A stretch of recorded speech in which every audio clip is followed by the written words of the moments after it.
Il est 8h30, merci de passer cette matinée avec nous. Nous sommes le lundi 16 août, immédiatement la revue de la presse israélienne relayée par Radio J.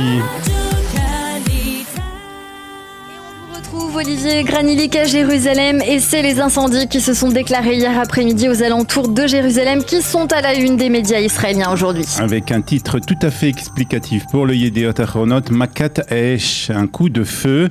Le journal nous explique que des milliers d'habitants de villages qui se situent dans les montagnes de Jérusalem ont dû être évacués hier. Plusieurs centaines d'hectares ont été aussi dévastés par le feu. Il est encore trop tôt pour évaluer l'ampleur de cette catastrophe, nous dit le Yedioth Ahronot, mais il s'agit sans doute d'une des plus grandes catastrophes que la région a connues.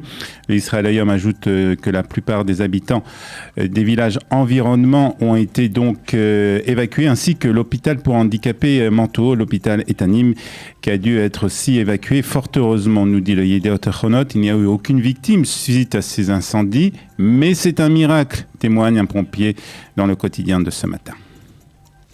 Et c'est l'enquête de la police qui pourra déterminer l'origine de ces incendies. Oui, c'est ce que nous disent en tout cas les journaux israéliens. Une enquête qui a été ouverte, mais on se pose la question de savoir qui est responsable de ces feux. Il s'agit de la main humaine, déclare le chef de la station de pompiers de Beth Shemesh. Est-ce un acte criminel ou involontaire? Seule l'enquête de la police pourra le déterminer. Pour le Israël Hayom, il n'y a aucun doute, il s'agit d'une vague d'incendies criminels. Il précise que Naftali Bennett a interrompu une réunion du cabinet de la sécurité pour suivre personnellement les interventions de secours hier après-midi. Et le second titre de cette revue de presse est lié à la violence au sein de la société arabe israélienne avec hier un nouveau meurtre. Il s'agit, nous dit le Haaretz, de Sahar Ismaël, 50 ans, qui a été tué par 21 balles tirées sur la voiture du conseiller de la ministre de l'Éducation. Ismaël exerçait des hautes fonctions au ministère de l'Éducation. Il était conseiller de la ministre pour toutes les questions arabes.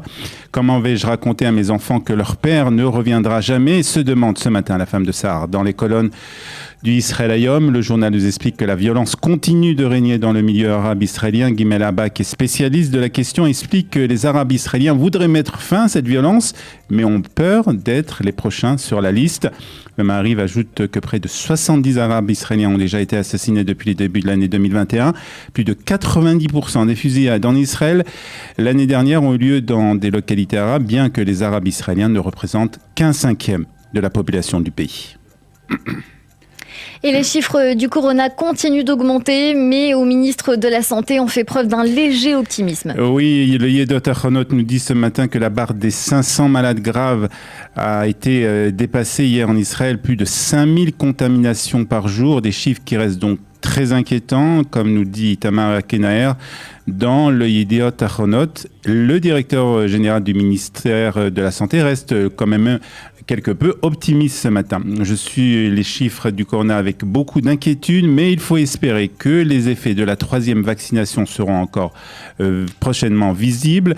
Le rythme d'ailleurs de cette vaccination continue d'être satisfaisant. Plus de 80 000 personnes ont été vaccinées hier de la 3e dose et près de 1 million d'Israéliens âgés de plus de 50 ans se sont déjà fait vacciner une 3e fois. Relation avec la Pologne à présent au ministère des Affaires étrangères à Jérusalem. Certains estiment que la réaction de Yair Lapid a été une erreur. Oui, c'est l'Israël Hayom qui en parle ce matin. Je vous rappelle que Yair Lapid a rappelé le chargé de mission en Pologne après que le gouvernement polonais ait décidé d'une loi limitant la restriction des spoliations. Cette décision est infondée, déclare-t-on au ministère polonais des Affaires étrangères et à Jérusalem, au ministère des Affaires étrangères.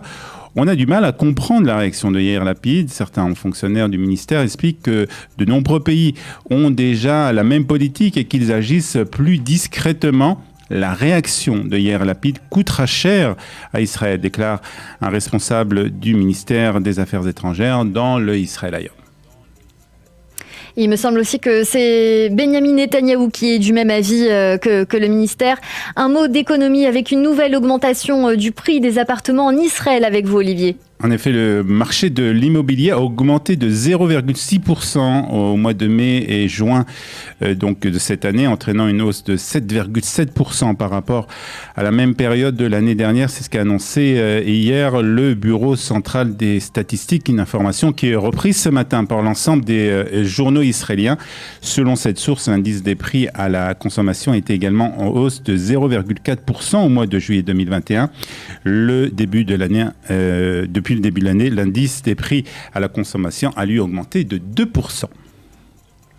Et on termine par une bonne nouvelle enfin, 2 Olim de France, originaires de Lyon, qui se sont rencontrés à Jérusalem et qui se sont mariés hier. Alors, a priori, c'est rien de très original dans cette information, si ce n'est que le Ynet en parle ce matin, et pour plusieurs raisons. D'abord, parce que l'originalité de cette histoire d'amour, Rudy et Sarah sont tous les deux nés à Lyon, mais c'est à l'Ulpan Etzion, à Jérusalem, qu'ils se sont rencontrés et qu'ils donc se sont mariés hier. La seconde raison, c'est surtout l'invité de Marc qui est venu au mariage de ces deux jeunes Olim. En effet, le président de l'État, Yitzhak Herzog, est venu en personne féliciter le jeune couple. Le président de l'État, qui était, je vous rappelle, le président de l'agence juive il y a peu, avait promis de venir au mariage.